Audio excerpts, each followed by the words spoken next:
yimpi eno statement ya family of Dr. Kizza Besigye from Green Cottage Ruti Mbarara. Fenga family ye tuleta statement eno mukunyorwa n'ennaku nnyingi olw'omuntu waffe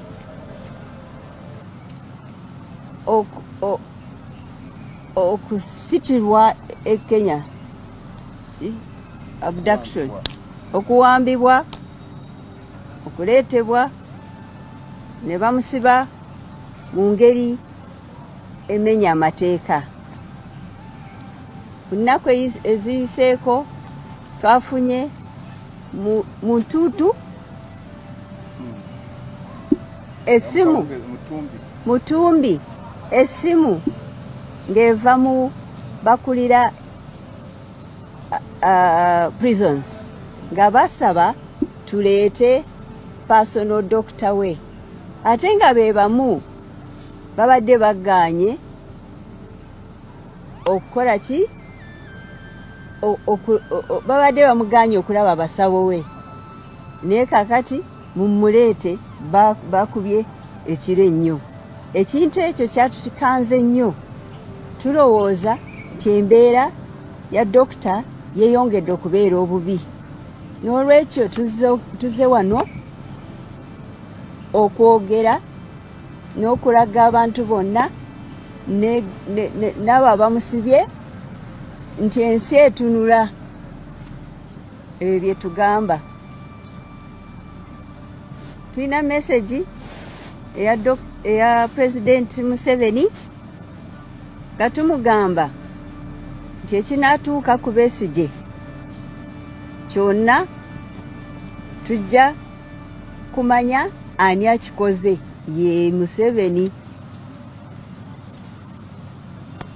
Ate tusaba abakulembeze b'amadiini batuyambe boogereko, eddoboozi lyabwe twagala liwulira, nga banenya abantu bano abamenya amateeka mu ngeri eno. Byebyo byokka, tetulina birala bya kwongerako. International community tugisaba etubeera abajulizi mu kino. Tetubasaba nga politicians kubanga ffe tuwali muntu yenna anoonya ekifo mu gavumenti oba omulimu. Tetuli politicians, naye tuli ki, bantu ba famire n'eddoboozi limu. Tusaba mutte omuntu waffe, mutte ba waffe, kyetubasaba kyokka. Amannya gaffe nze Edith, Anthony, Martha, Abraham ne Olivia tudde wano, muto waffe, abaana ba Byanyima. Tulabye Bobby Young, tulabye Ajobedi Butale. Dr. Besigye tusobodde mulaba, bategeeza nti mulwadde nnyo, munafu nnyo, tasobola kuva mu buliri. Ekisinzeeyo n'omulwaze ennyo kubanga ali mu kwekalakaasa, yaziira emmere okuva olwokusatu oluwedde kubanga bamusibye awatali musango ate mu bumenyi bw'amateeka. Obubaka bwatuweereza bwatusabye tubawe nti mulwane nga temulwanirira Dr. Besigye yekka, wabula abasibe bonna abasibwe kkooti y'amagye mu bumenyi bw'amateeka, abanemezeddwa mu makomera mu bumenyi bw'amateeka. Tutegezeddwa n'okutegeezebwa nti Minisita Museveni bali omunsi olunaku lwajjo yazze mu ddwaliro ng'agezaako okulaba Dr. Besigye, yamwekanze bwekanzi. So yazze mu kkomera ng'agezaako okumulaba naye teyamulabye, teyayogedde naye, yamwekanze bwekanzi, talina kyeyamugambye. Kino nkibagamba, Besigye n'amala afiira mu kkomera Luzira. Temuli kyeyambula. Besigye n'amala afiira mu kkomera Luzira. Ate Besigye kyazimbye mwe temukimanyi. Azimbye anga mu bantu.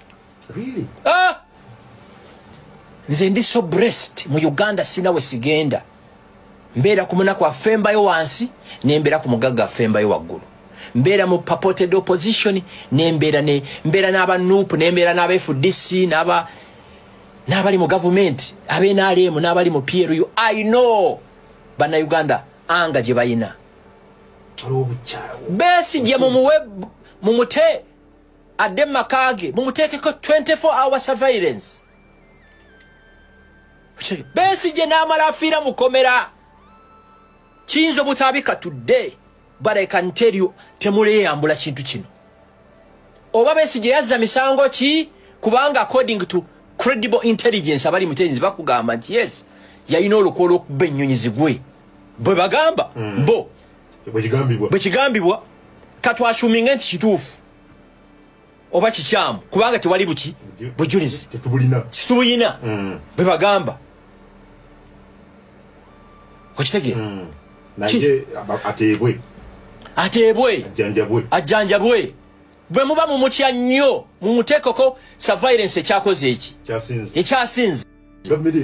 Yes, the mere fact nti mwasobola mujja Kenya temusobola kuŋŋamba nti abalema okumanigingira wa Kampala wano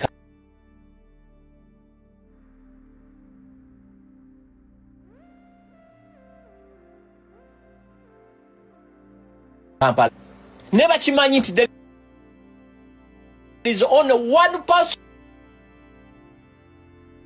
access 24 hours okujjako government eno, that's Besigye. Ate bamanyi comedian ye Kyagulanyi, a friend of mine, one of the top generals abalaninga intelligence y'eggwanga muno, nali naye nangamba Kyagulanyi akola politics for only 45 minutes a day. 45 ate obudde busigadde bibye. Besigye kyakola politics for 18 hours. ayagala kwenkana mu Museveni agamba nti oba kiro oba misana nja kubeera president. Ne Besigye agamba nti oba kiro oba misana nja kujja ku bwaki kwa president. Ne mmwe abali mu government abanene abalina emizinga mwejjeeko kino ekintu. Besigye ajjanjabibwe. Okay, Dr. Besigye feels in your view betraying the current existing opposition. Jesus, abantu bazimbye ebizimbe mu Besigye. Nupu existing because of Besigye. Apartments ziri mu Kampala muno ez'abanene ba NUP, ez'abanene be FDC. Waliwo kino ekibiina ekipya kino kyenda banakyo kitandika. Waliwo ekibiina ekipya ekijja ekyo nakyo bakibiddemu ekirimu bano bampuuga n'abalala bo bonna obugagga abantu bakoleddemu Besigye obumanyi ekiruma Besigye kyekyo walabye ne body language ku Lwokutaano ono content yajja tuleetera ebizibu mutandika okutulabanga abantu abatali mu kaabuntu naye tulina kyakola eyo direction gye twakwata kati buli kyonna ekijja tugaaya bugaaya kusookera ddala nsooka okwebaza baganda bange okulabayo okulaga abantu the other side abantu abalala gye bakoze eki gye batalabye obuteeyiwa bali bangi ate sinze era nange butagattako ddoboozi ku contribution yammwe because njagala mutunuulire akafaananyi kano aka Dr. Besigye ke katambula essaawa eno naye bw'okatunuulira kakuleeta ki mu mutima kakkuba ennaku n'owulira ng'onnyuukiri owuniikiridde n'owulira nga bikuweddeko n'emukwano bikuggwerako ki ffe nga ffe tetugenda kukkiriza kutuzza mu bye twavaamu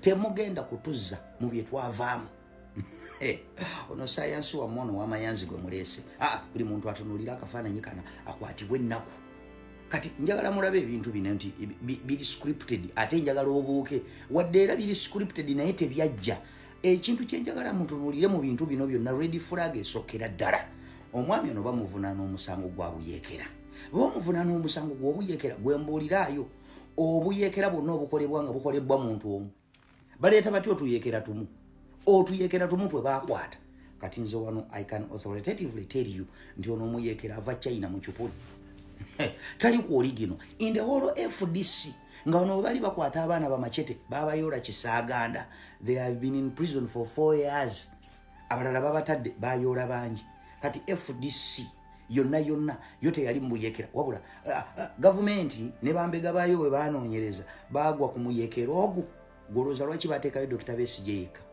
kyebuuzolooza lwaki bateekayo yekka ne batamuteekako bulala bw'ebindu because they want him to be the center of attention. Mwenna attention mugiteeke ku ye basobole okuvuga ekintu baddemu bamubaguze bupya. Who is going to buy you? Ababigula ebyo mubigule. Ebyo ababigula mubigule naye ffe bino byo tubiganye temutuzza gye twava.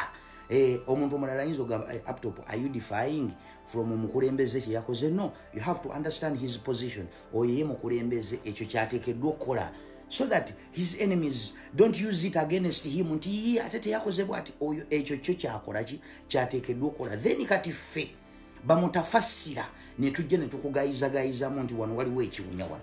Bino si bituufu, bino byakiyaye. Byakiyaye omuyeekera ne bakwata kati bamubaguza essaawa eno nga we are heading towards election babere nga amaanyi go opposition bamaze ogadividingamu naye nga mu kugadividingamu naawe oyinako contribution kuba ekisooka ba propagandist bagenda kuvuga ekintu kimu nga bagamba nti ono yalwanyisa Museveni omutuufu yali mukomera bano bali mu kulya ssente bali mu byabwe ono ye mutuufu. Bano Uganda bangu bakumanipulating and you know Ugandans they always sympathize with the victim.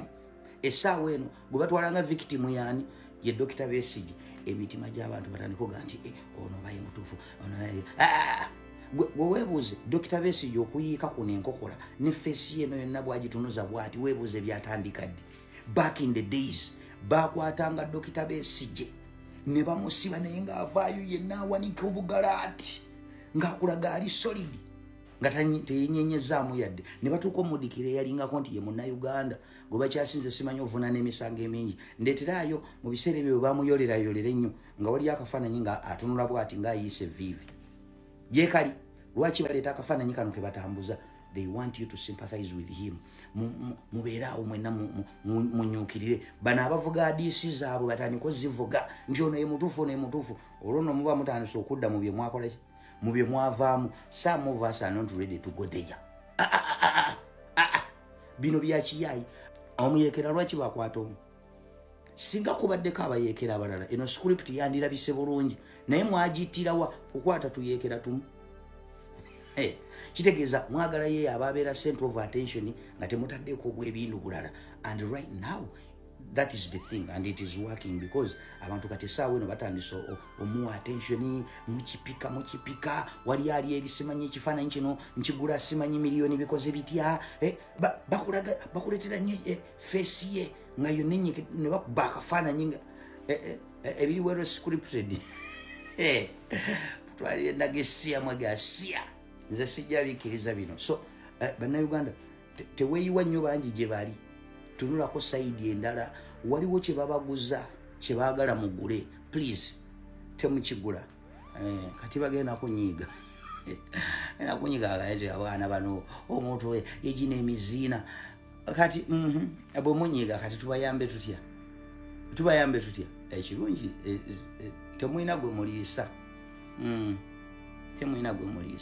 oba munyiige. Bannayuganda gwagenda ogwa mukana akatego kagwemu naye kagwemu ng'otegedde toyina gwojja kunenya mu maaso eyo mujja biraba nti bino byali bifumbe bufumbi naye mu bifumbi waliwo abalaba nti wadde mu bifumbi tebiyidde mutubulire lwaki omuyeekera ali omu.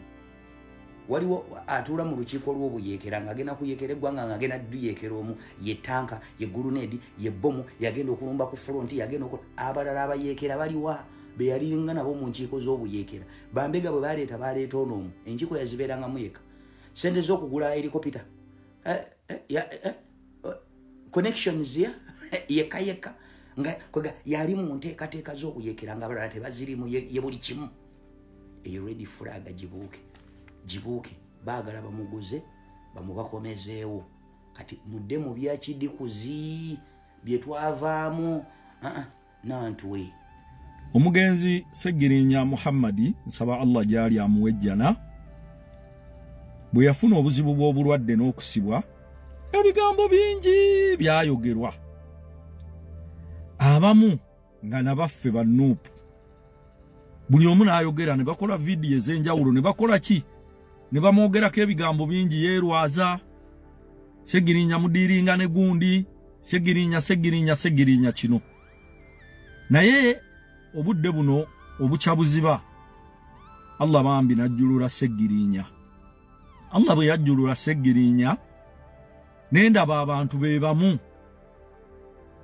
nga tebalina na nsonyi ne balaga okunyolwa era ne babeerawo nnyo nabatunuulira bwe nti okuva lwe baamubika erubaga okuddwaliro ne mbatunuulira okuva mu prosesi yonna tuuto ku kitebe tuuto wakaawe paka mu kumuziika nayigamu ekigambo ekigamba nti weewalanga nnyo okwogera ebigambo ebirikaddiwa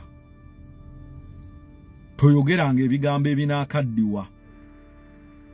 Ekyokubiri jjajjaffe omulangira Dr. Kasimu Nakibinge ayina ekigambo kyatera okukozesa baako we bakumanyidde muleeni